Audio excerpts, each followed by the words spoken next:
me, what was exciting, and every time I do a movie, I'm always drawn to it for personal reasons.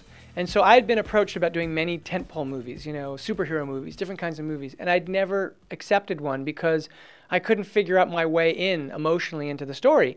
And unless you have that, you don't have the compass to tell you where to put the camera. So I was always afraid I would make a terrible movie of those other films. And this story was very personal to me because, number one, I'd been a fan of Planet of the Apes since I was a kid. But beyond that, I liked the emotionality of what Rise, the last film, was. And I saw there was a way to make it very personal. And I was excited about the idea of exploring emotion. And it's interesting that you mention the Western form, because one of the things that I wanted to do was take sort of classical forms and use these kind of cinema traditional forms to tell a kind of almost mythic, archetypical story, but with apes. I thought that juxtaposition of the new and the old, the fantastical and the sort of deeply rooted, would have a very interesting resonance. And so there were a lot of Westerns that I was referencing, like Unforgiven and John Ford movies, The Searchers. I mean, there are literally visual representations, but there's also story elements. To me, the idea was that there were two families in the story. There's an ape family and a human family, and they're kind of like two tribes, both trying to find a way to coexist. And we know that they don't ultimately coexist. It becomes Planet of the Apes. So that means the whole story ends up being an anatomy of violence. So for me, that was the way into the story, was actually to turn it into kind of an old American Western.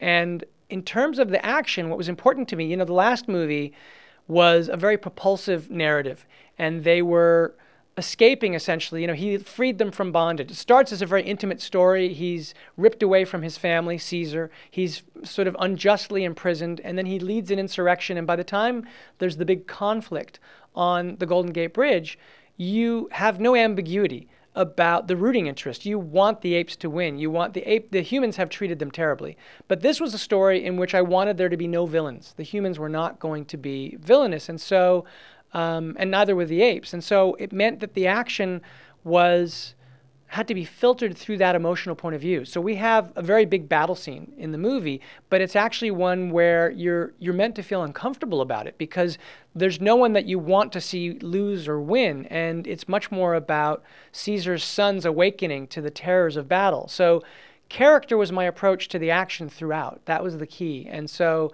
there was never a moment where I could say, well, that's okay, we're just going to do a big action scene. It was always about, how does this make you feel? What character are you? And to me, that's what's exciting about movies, is you bring somebody into the audience, into the experience of characters who they aren't, and yet somehow they relate to them and become them. So the audience is becoming apes. And that, to me, was sort of the thrilling challenge of the film.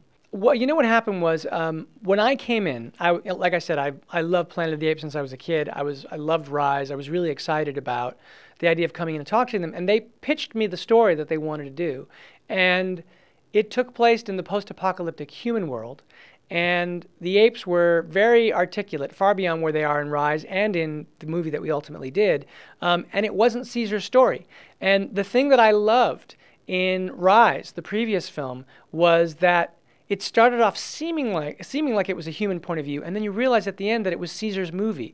And so I said to them, you know, this is miraculous. Like, you've basically, the most human character in the last movie was an ape, and you turned the audience really into apes by having them identify with that character emotionally. That's your hero. So I think you need to start with him, and you shouldn't start in the post-apocalyptic world, which seems somewhat familiar. You should start in the creation of the ape civilization. This is something we haven't seen.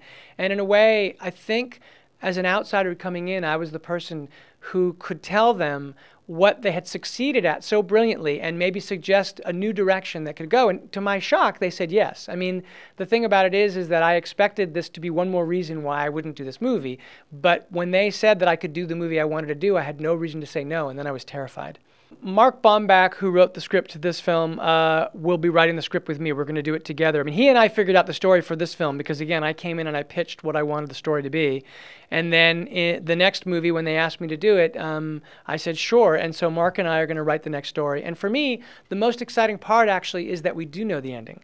Because when you know the ending to a story, we know it becomes Planet of the Apes. And if you already know the ending of a story, it means the story ceases becoming about the narrative question of what happens, and instead becomes about, well, how does that happen and why does it happen? So in a way, it changes the emphasis to character. And Caesar's character is so compelling to me. He's sort of like this mythic, archetypical, seminal figure in ape history. He's like Moses of the apes.